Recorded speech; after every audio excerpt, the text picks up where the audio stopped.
नमस्कार। आज हम भारतीय इतिहास के एक बहुत ही खास साल 1913 की सबसे जरूरी घटनाओं को समझेंगे।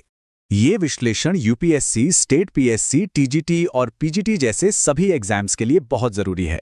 तो चलिए सीधे उन घटनाओं पर चलते हैं जिन्होंने 1913 को इतना ऐतिहासिक बना दिया। आज की हमारी चर्चा 6 हिस्सों में बटी है। पहले हम देखेंगे कि 1913 एक निर्णायक साल क्यों था। फिर संघर्ष और कला के उदय की बात करेंगे। इसके बाद विदेशों में क्रांति की लहर, सत्याग्रह का महाअभियान और फिर वैश्विक सम्मान के साथ साथ स्थानीय संकट का दौर देखेंगे। और आखिर में कांग्रेस अधिवेशन के साथ पूरे साल का एक सिंहावलोकन करेंगे। तो 1913 एक ऐसा साल जो भारत के भविष्य के लिए एक बहुत बड़ा टर्निंग पॉइंट साबित हुआ। इसी साल ने आने वाले दशकों की दिशा तय कर दी थी। साल की शुरुआत में ही दो बिल्कुल अलग अलग लेकिन बहुत बड़ी घटनाएं हुईं। एक तरफ अधिकारों के लिए संघर्ष तेज हो रहा था, तो दूसरी तरफ भारतीय कला का एक नया सवेरा हो रहा था। मार्च के महीने में दक्षिण अफ्रीका से एक ऐसी खबर आई जिसने सबको चौंका दिया। वहां सार्ल निर्णय आया जिसमें केप सुप्रीम कोर्ट के जज सार्ल ने सभी गैर ईसाई विवाहों को, मतलब हिंदू और मुस्लिम विवाहों को, अवैध घोषित कर दिया। इस फैसले ने वहां चल रहे सत्याग्रह की आग में घी डालने का काम किया। और फिर ठीक 3 मई को भारत में एक सांस्कृतिक क्रांति हुई।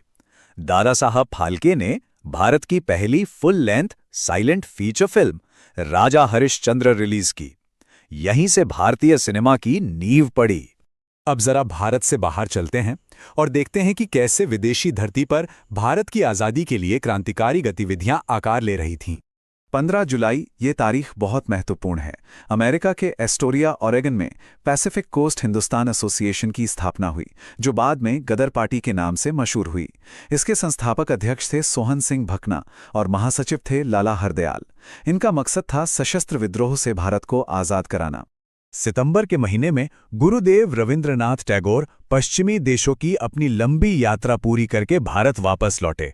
वो अपने साथ एक नया वैश्विक दृष्टिकोण और नई सोच लेकर आए थे।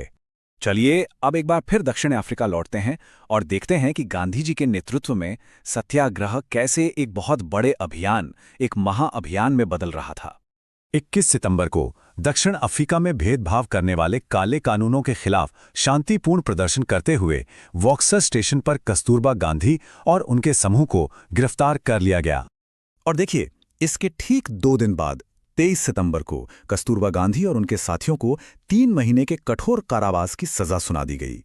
ये अन्याय की पराकाष्ठा थी। इस पूरे संघर्ष को और भड़काने का काम किया एक और दमनकारी टैक्स ने, और वो रकम थी 3 पाउंड। हाँ बिल्कुल, 13 अक्टूबर को न्यूकैसल सत्याग्रह शुरू हुआ। यह अभियान नटाल में भारतीय गिरमिटिया मजदूरों पर लगाए गए इसी 3 पाउंड के टैक्स के खिलाफ था। ये वो मजदूर थे जिन्हें एक कॉन्ट्रैक्ट के तहत बहुत ही मुश्किल हालातों में काम करने के लिए भारत से ले जाया गया था। इस सत्याग्रह को जबरदस्त समर्थन मिला। 16 अक्टूबर को दक्षिण अफ्रीका में रेलवे कर्मचारियों और खदानों में काम करने वाले मजदूरों ने एकजुट होकर सत्याग्रह के समर्थन में हड़ताल कर दी। अब हम साल के आखिरी महीनों में आ गए हैं। ये वो दौर था जब एक तरफ भारत को दुनिया में सम्मान मिल रहा था, तो वहीं दूसरी तरफ जमीन पर संघर्ष और संकट दोनों ही बढ़ते जा रहे थे।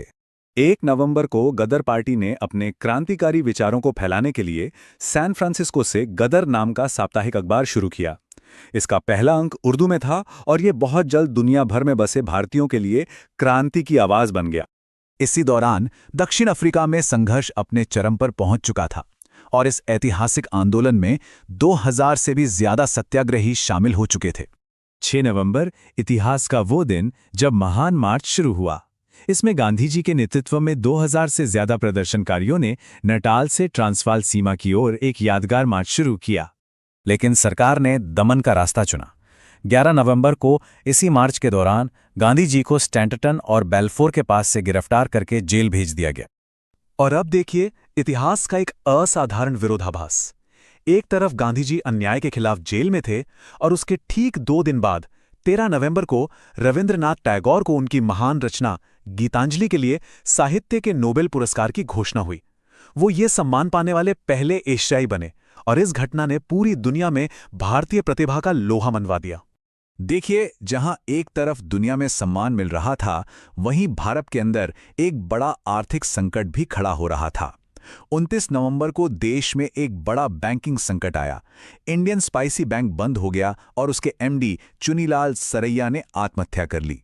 इतना ही नहीं, पीपल्स बैंक ऑफ इंडिया भी फेल हो गया। फिर 10 दिसंबर को स्टॉकहोम में नोबेल पुरस्कार का समारोह हुआ।